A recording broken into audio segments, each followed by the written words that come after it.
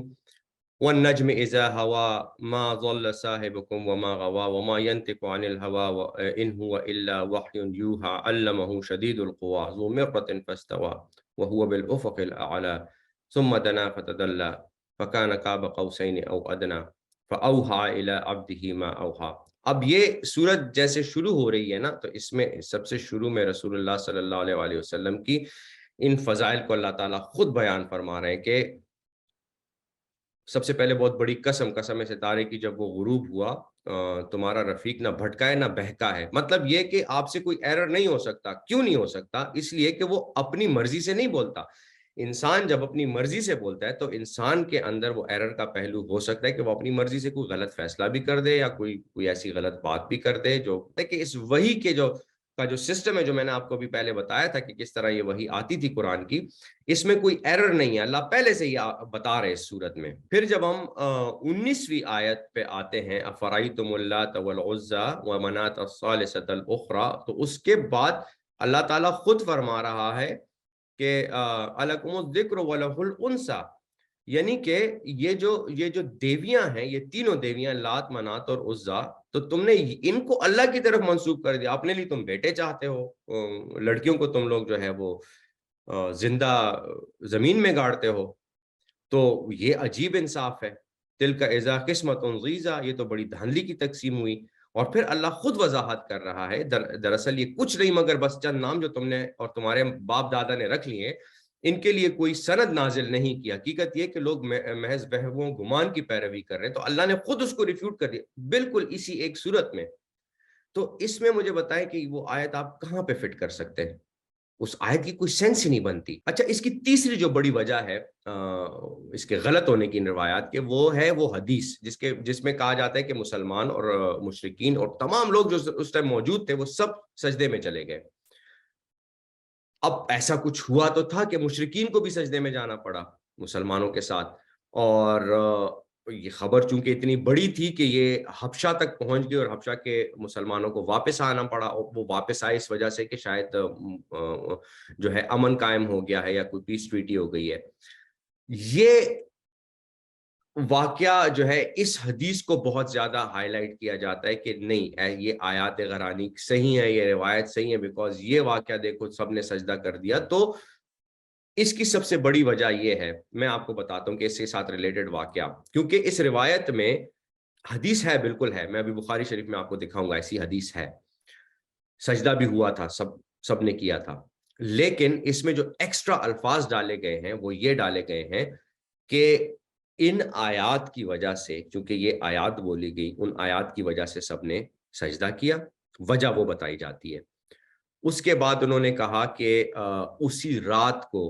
جیسے میں نے آپ کو دکھایا تھا تاریخ کہ اس رات کو جبرائیل علیہ السلام آئے رسول اللہ صلی اللہ علیہ وآلہ وسلم کے پاس. جبرائیل علیہ السلام نے آپ سے پوچھا اور آپ نے وہ صورت سنائی، تو انہوں نے کہا کہ یہ آیات تو میں نے آپ کو نہیں بتائی تھی، تو آپ بڑے پریشان ہوئے، اور پھر اللہ تعالیٰ نے جو ہے سورہ حج کی وہ آیات نازل فرمائی.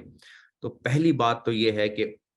اسی رات کو اگر جبریل آئے تھے تو سورہ حج تو تقریباً کوئی 8 سال بعد نازل ہوئی تھی. یہاں تک کہ سورہ بنی اسرائیل کی بھی آیتیں اس رات کو نازل، کم از کم سورہ نجم والی رات کو ایسی کوئی آیات نازل نہیں ہوئی. تو اس کا مطلب ہے کہ جبریل علیہ السلام کا آنا رات کو وہ ویسے ہی ایک جھوٹ باندھا گیا ہے اس روایت میں، تو روایت اس وجہ سے بھی غلط ہو جاتی ہے. تو یہ تھی وہ بڑی وجوہات جس کی وجہ سے پھر علماء نے کہا کہ ایسا واقعہ ہو نہیں سکتا، چاہے آپ جہاں مرضی جس مرضی کتاب میں لکھا ہے، یہ عقل کے مطابق بھی یہ واقعات پورے نہیں اترتے، ایسا ہو نہیں سکتا. اب میں بتاتا ہوں کہ اصلی واقعہ کیا ہوا تھا، اور یہ بھی علماء نے لکھا ہے جو بات کے ہیں. اصلی واقعہ جو تھا وہ بیسیکلی یہ تھا کہ جو سورہ نجم ہے وہ پہلی وہ صورت ہے کہ جو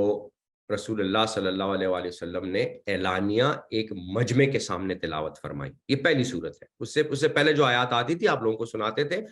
انڈیویجول بیسس پہ، آپ جاتے تھے یا وہ آتے تھے، تو اس طرح سے ہوتا تھا، لیکن ایک ساتھ مجمع میں سنائی گئی یہ پہلی صورت تھی سورہ نجم. اس کے علاوہ سجدے کی پہلی آیت اسی صورت میں آئی تھی. جو سورہ نجم کی آخری آیت ہے وہ پہلی آیت تھی سجدے کی جو نازل ہوئی تھی، باقی سجدے کی آیات اس کے بعد نازل ہوئی تھی مختلف موقعوں پر. تو اتنا سٹرونگ مضمون سورہ نجم کا، اور پھر پہلی دفعہ اعلانیہ قرآن تلاوت ہو رہا ہے، اور اس میں مشرکین بھی ہیں اور اس میں جو ہے وہ مسلمان بھی ہیں، اور وہ اتنے زبردست اس کے الفاظ. اب وہ، اور آپ سورہ نجم پڑھ کے دیکھیں آپ کو اندازہ ہوگا، جب وہ ساری تلاوت اور رسول اللہ صلی اللہ علیہ وآلہ وسلم جو ہے وہ تلاوت کر رہے ہیں، آپ صرف اس ماحول کو ریئلائز کریں کہ کس طرح کا ماحول ہوگا اس ٹائم خانہ کعبہ کے ارد گرد. اور جیسی وہ سورت ختم ہوتی اور آخری آیت آتی ہے سورہ سجدہ کی، ابھی تک کسی کو سجدے تلاوت کا پتہ بھی نہیں ہے مسلمانوں میں سے، تو رسول اللہ صلی اللہ علیہ وسلم ایک دم سجدے میں چلے جاتے ہیں وہ پڑھ کے. مسلمانوں نے تو سجدہ کیا ہی کیا، کفار اس روب کے انڈر آ کے سجدے میں گر گئے. ان کے اوپر وہ روب طاری تھا، آلریڈی وہ میسمرائز ہوئے تھے، وہ آ کے سجدے میں گر گئے. اور ولید ابن مغیرہ جو ہے وہ اپنے بڑھاپے کی وجہ سے نہیں، وہ بلکہ اپنے غرور اور اپنے تکبر کی وجہ سے وہ سجدے میں نہیں گیا، اور اس نے صرف وہ مٹی اٹھائی گیا، اور اس نے مٹی اٹھا کے یہاں پہ رکھی، اس نے کہا کہ میرے لیے اتنا ہی کافی ہے. تو یہ جب روب کے ساتھ جب وہ انہوں نے سجدہ کیا، تو اس کے بعد جب وہ واپس اپنے قبیلوں میں جب اس ٹرانس سے نکل کر، اور وہ جب واپس اپنے قبیلوں میں اپنے خاندانوں میں گئے، تو ان پہ لعنت ملامت ہونے لگی، اور باقی مشرکینوں نے کہا یہ تم کیا کر بیٹھے ہو، ہماری جو ہے وہ محمد صلی اللہ علیہ وسلم سے لڑائی ہے اور تم لوگ جا کے اس کو سجدہ کر بیٹھے ہو. تو انہوں نے پھر یہ واقعات گڑھ کر اور مشہور کرنے شروع کر دیے کہ ہمیں تو نہیں پتا، ہمیں تو یہی سنائی دیا کہ انہوں نے کہا کہ تل کر غرانی کل اولا، اور ان کی شفاعت بھی مقبول ہوگی، اور تو یہ بیسیکلی وہ چیز تھی. ایسا کچھ نہیں ہوا. مطلب ایسا 3 جو پاسبلٹیز بتائی جاتی ہیں کہ یا تو رسول اللہ صلی اللہ علیہ وسلم نے خود کیا، جو کہ ہو نہیں سکتا، یا پھر شیطان نے جبرائیل کی آواز میں رسول اللہ صلی اللہ علیہ وسلم کو بتایا، وہ بھی نہیں ہو سکتا، کیونکہ میں نے آپ کو بتایا وہی کس طرح سے آتی ہے، وہ پہلے سے سیکیور ہو کے پھر آتی ہے. اس کے بعد شیطان نے رسول اللہ صلی اللہ علیہ وسلم کی آواز اختیار کر کے اور لوگوں کو یہ بات سنائی، لوگوں کی کانوں میں پڑی. ایسا بھی کچھ نہیں ہوا. بیسیکلی اپنی ان کی کریٹڈ سٹوریز تھیں جو کہ پھر انہوں نے مشہور کر دی. اور یہ بات ہمیں پتہ بھی ہے کہ احادیث شروع میں جو ہے نا اتنی بہت ساری غلط احادیث جو ہیں وہ مشہور ہو رہی تھی اس زمانے میں، تبھی تو پھر یہ اسماء اور رجال کا علم بنا، اور پھر بخاری اور مسلم نے جو ہے وہ ان حدیثوں میں سے پھر جو ہے وہ چھانٹ چھانٹ کے صحیح والی حدیثیں الگ کی اور ان کی الگ جو ہے وہ کتاب بندی کی، کیونکہ اور کہتے ہیں کہ حضرت امام بخاری کو ایک دفعہ خواب بھی آیا تھا، اور وہ خواب میں انہوں نے دیکھا کہ رسول اللہ صلی اللہ علیہ وسلم جو ہیں وہ چارپائی پر ایسے لیٹے ہوئے ہیں، اور آپ جو ہیں امام بخاری جو ہیں وہ ان کے اوپر پنکھا جل رہے ہیں۔ تو وہ بڑے جب اٹھے تو بڑے پریشان ہوئے، کیونکہ ان کے اندازے میں تھا کہ پنکھا تو اس لیے جلا جاتا ہے کہ وہ مکھیاں مکھیاں ہٹائی جائیں، تو یہ کیا تھا؟ پھر جب انہوں نے پوچھا تو غالباً جو بھی اس ٹائم خوابوں کی تعبیر جو بتانے والے تھے، انہوں نے ان کو کہا کہ بیسیکلی آپ جو ہیں وہ رسول اللہ صلی اللہ علیہ وآلہ وسلم کی طرف منسوب کی گئی جتنی بھی غلط روایات ہیں ان کو آپ صاف کریں گے، ان کو آپ ہٹا دیں گے۔ تو یہ کام اللہ تعالیٰ نے ان سے لینا تھا۔ تو اس وجہ سے ایسی روایتیں بہت مشہور ہو گئی تھیں، اور یہ پھر کچھ مسلم ٹیکسٹ میں بھی آ گئی تھیں، طبری کی روایات میں جیسے کہ بتایا وہ آ گئی تھی، ابن اسحاق کی کچھ کتابوں میں آ گئی تھیں، اور دلائل النبوہ میں بھی ہے، لیکن اس کا رد بھی موجود ہے۔ تو یہ چیزیں بیسیکلی اس طرح سے آئیں، اور یہ اصل واقعہ تھا۔ تو دیکھیں یہ تھا بیسیکلی اصل وہ واقعہ جو کہ بالکل غلط تھا، اور اس کو پھر سلمان رشدی نے بھی اپنی کتاب میں استعمال کیا، اور کافی سارے لوگ اس سے گمراہ بھی ہوئے۔ انہوں نے کہا کہ اب جیسے کسی کو پتہ نہیں ہوگا تو وہ یہی کہے گا کہ ہاں یار یہ تو جب طبری نے کہا ہے، اس نے کہا، یہ بڑے بڑے علماء نے کہا ہے، تو واقعی ایسا کوئی واقعہ ہے، یہ تو واقعی شک کی بات ہوگی، تو شک دل میں پڑ جاتا ہے انسان کے۔ لہٰذا ایسی کوئی بات نہیں تھی، اور رہ گئی بات قاتلانہ حملے کی، اس پہ کافی لوگ جو ہے وہ بات کر رہے تھے، اور میں دیکھ رہا تھا، اور کچھ کنڈیم کر رہے تھے اور کچھ کنڈیم کرنے والوں کو کنڈیم کر رہے تھے۔ تو بیسیکلی واقعات کنڈیم کریں یا نہ کریں، ایسے واقعات کا نتیجہ یہ ہوتا ہے کہ جیسے اب نیو جرسی میں جو وہ شخص رہتا ہے جس نیبرہڈ میں، اب جب میں نیوز دیکھ رہا تھا تو میں دیکھ رہا تھا اس کا جو انٹرویو کر رہے تھے آس پڑوس سے، تو وہ یہ کہہ رہے تھے کہ جی وی نیور نیو کہ Muslims are gonna be like this, and we thought that they are very peaceful and now we are scared in this neighbourhood. ہم ڈرتے ہیں اس جگہ پہ رہنے سے جہاں پہ مسلمان ہمارے ساتھ رہ رہا ہے، یہ اتنا کوئی ظالم ہو سکتا ہے کہ اس نے چھریاں مار دی ایک بندے کو، وہ تو نہیں سمجھ رہے، اس کے جذبات کو بھی نہیں سمجھتے، وہ کسی اور چیز کو نہیں سمجھتے۔ تو یہ پہلا نقصان ہے باقی مسلمانوں کے لیے بھی، کہ ان کو بھی پھر پرابلمز ہوتی ہیں ان ملکوں میں۔ دوسری بات یہ ہوتی ہے کہ جب یہ بک بھی جو ہے وہ دب گئی تھی، اور یہ شخص بھی جو ہے یہ اسکرین سے آف ہو گیا تھا، وہ پھر مشہور ہو جاتے ہیں، اور پھر وہ چیزیں جو ہیں وہ لوگوں کی نظر میں آتی ہیں، اور ظاہری بات ہے ہر کوئی نہ تحقیق کرتا ہے نہ علم رکھتا ہے، وہ بس اس کو پڑھتا ہے، دیکھتا ہے، اور کہتے ہیں ہاں یہ بات صحیح ہے، کیونکہ سیٹینک ورسز اس واقعے کے بعد جو ہے وہ کچھ لسٹ کے اوپر ٹاپ 10 بکس میں آ گئی تھی، اور لوگ اس کو پڑھنا شروع ہو گئے تھے۔ تو ایسے واقعات سے پھر ایسا ہوتا ہے، تو لہٰذا اس کو جنہوں نے کنڈیم کیا ان کی بھی اپنی ایک ریزن ہے، اور جو خوش ہوئے اس سے ان کی اپنی ریزن ہے، ان کے اپنے جذبات ہیں، اپنی محبت ہے۔ تو اگر اس ویڈیو سے آپ کو فائدہ ہوا ہو تو اس کو دوسروں کے ساتھ شیئر کیجئے، تاکہ دوسروں کو بھی اس سے فائدہ ہو، اور اگر آپ کے ذہن میں کوئی کامنٹ ہے، کوئی سجیشن ہے، کچھ بھی ہے، آپ مجھے کامنٹ سیکشن میں ضرور بتائیے، اور دیکھتے رہیے کامن سینس۔ اللہ حافظ۔